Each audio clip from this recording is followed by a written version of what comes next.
আসসালামু আলাইকুম, সবাই কেমন আছেন? আলহামদুলিল্লাহ আমরা সবাই খুবই ভালো আছি। তো আজকে আপনাদের রান্না করে দেখাবো কবুতরের ঝোল কীভাবে রান্না করি, আমি বাসাতে রান্না করে থাকি। তো ওইটাই আজকে আপনাদের সাথে শেয়ার করব। তো পেঁয়াজ কুচি দিয়ে দিলাম, পেঁয়াজটা একটু ভালোভাবে লাল লাল করে ভেজে নেব।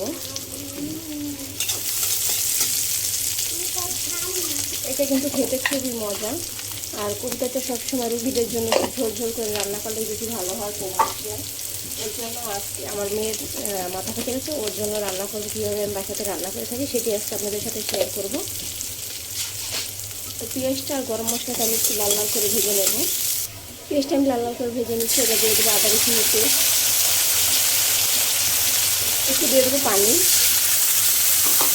যাতে করে মশলাটা কিছু সময় জাল করে নেবো, যাতে করে মশলা কাঁচা গন্ধটা চলে যায়। এই জন্য আমি কিছু সময় জাল করে নেব। মশলা কাঁচা গন্ধটা চলে গেলে তারপর গুঁড়ো মশলা অ্যাড করে দেবো। দিয়ে দেবো মরিচের গুঁড়া। মরিচের গুঁড়োটা আমি কম দিচ্ছি, আপনাদের মন মতন করে দেবেন, কারণ এটা আমার বাচ্চার জন্য রান্না করতেছি। হলুদের গুঁড়া,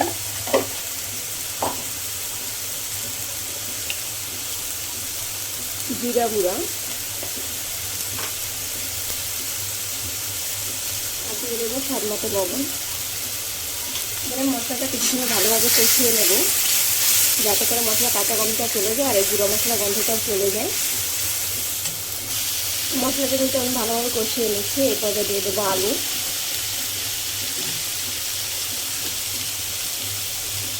আর দিয়ে দেবো কবুতরের গোশত। তো এইটা আমি এবার ভালোভাবে কষিয়ে নেব।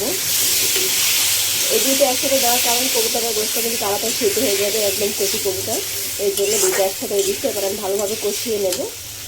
দিয়ে দেবো আস্তে দুটা কাঁচামরিচ, এবার আমি কষিয়ে ভালোভাবে তারপর পানি দিয়ে দেবো। দিয়ে দেবো একটু দারচিনি পাউডার, এবার একটু ভালোভাবে নেড়ে দেবো। দারচিনি গুঁড়াটা দিলে কিন্তু স্বাদটা দ্বিগুণ হয়ে যায়, আপনারা অবশ্যই চেষ্টা করবেন দেওয়ার। মাংসটা অনেক সুন্দরভাবে কষানো হয়ে গেছে। এরপর আমি গরম পানি দিয়ে দেবো। আমি কিন্তু সবসময় গরম পানিটা ব্যবহার করি। আর এই কবুতরের এইটা মাংসের রান্না আমি একটু ঝোল রাখবো, কারণ এটা কিন্তু ঝোল খাওয়ারই নিয়ম, যে ঝোল খাইতে হয়। তো এই জন্য আমি পানিটা একটু বেশি দিয়ে দিচ্ছি। আপনারা যদি একটু ভুনা ভুনা খেতে চান ও ভাজা পানিটা একটু কম দিবেন। কিন্তু কবুতরের গোশতের ঝোলটা হয়ে গেছে। তো এবার আমি একটু ভাজা জিরার গুঁড়া দিয়ে তারপর নামিয়ে নেব। অল্প দেবো, সামান্য একটু, তেমন বেশি দেবো না, শুধু একটু ঘেরানোর জন্য। এবার আমি কিছু সময় জাল করে তারপর নামিয়ে নেব। একটু এরকমের ঝোল রাখবো, কারণ কবুতরের কিন্তু ঝোলটাই খেলে বেশি ভালো হয়, যাদের রক্ত কম আছে এর জন্য।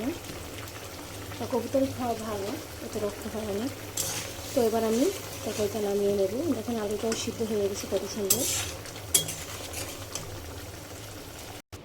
এই যে দেখেন কবুতরের ঝোলটা কিন্তু হয়ে গেছে। তো আমার ভিডিওটা যদি ভালো লাগে থাকে, যদি ফেসবুক থেকে দেখে থাকেন অবশ্যই লাইক করবেন, শেয়ার করবেন, ফলো দিয়ে পাশে থাকবেন।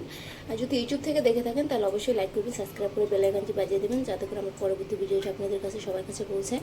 তো আজকে ভিডিও এই পর্যন্তই শেষ করছি। তো সবাই ভালো থাকবেন, আমাদের জন্য দোয়া করবেন। আল্লাহ হাফেজ।